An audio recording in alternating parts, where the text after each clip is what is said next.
Hello, everybody, and thank you for tuning in to the weekly report. Biden is calling up military reserves. Are your kids next? As a rule, U.S. war reporting since Vietnam has been mostly mainstream media cheerleading the mission rather than digging beyond government war propaganda. After all, it was images of American boys coming home in body bags shown on the 6 o'clock news across America that finally galvanized mainstream opposition to that war. The Pentagon learned its lesson by the first Gulf War and its severely restricted up-close media coverage. Only trusted journalists were able to report from the front lines. Most of the press corps wrote up stories based on U.S. military press releases from luxury hotels in Baghdad. By the time of Gulf War II, the Pentagon came up with the concept of embedding select journalists with the troops. This allowed the story to be framed by the Pentagon with the false impression that actual journalism was taking place. It felt authentic because the journalist was with the troops and close to the action, but the story presented what the Pentagon wanted to be presented. This is perhaps a long way of pointing out that U.S. mainstream media coverage of the war in Ukraine leaves a lot to be desired.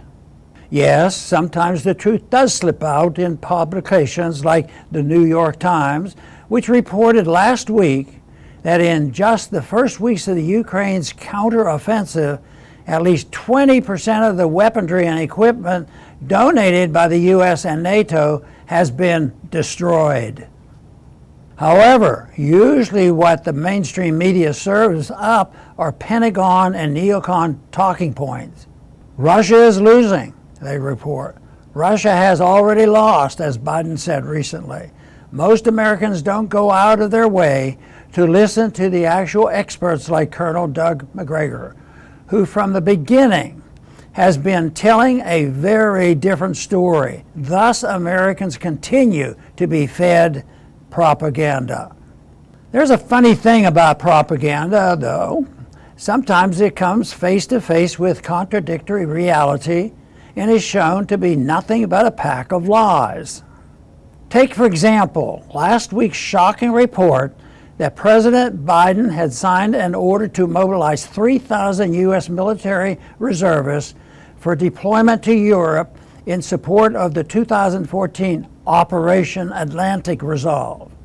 What is Atlantic Resolve? It was launched in the aftermath of the U.S.-backed coup in Ukraine and the ensuing unrest under the U.S.-installed puppet government. So if Russia is losing, or has already lost, as Biden said last week, why has it suddenly become necessary to call up U.S. reserve forces? Well, in the midst of one of the most serious U.S. military recruiting crises ever, it seems Washington does not have sufficient troops for its anti-Russia mission in Ukraine. So what is the mission, and why does it seem to be creeping toward sending more Americans close to the battle zone? No one in the administration seems interested in explaining it, and no one in the U.S. media or Congress seems interested in asking. We are on a very slippery slope, with Biden's neocons continuing to escalate in the face of massive Ukrainian losses and an apparent shortage of U.S. troops. Make no mistake, if the U.S.-NATO proxy war with Russia is not halted, the next step will be to look at the U.S. Selective Service. That means they are coming from your kids. How long before America wakes up and says no? Thanks for listening.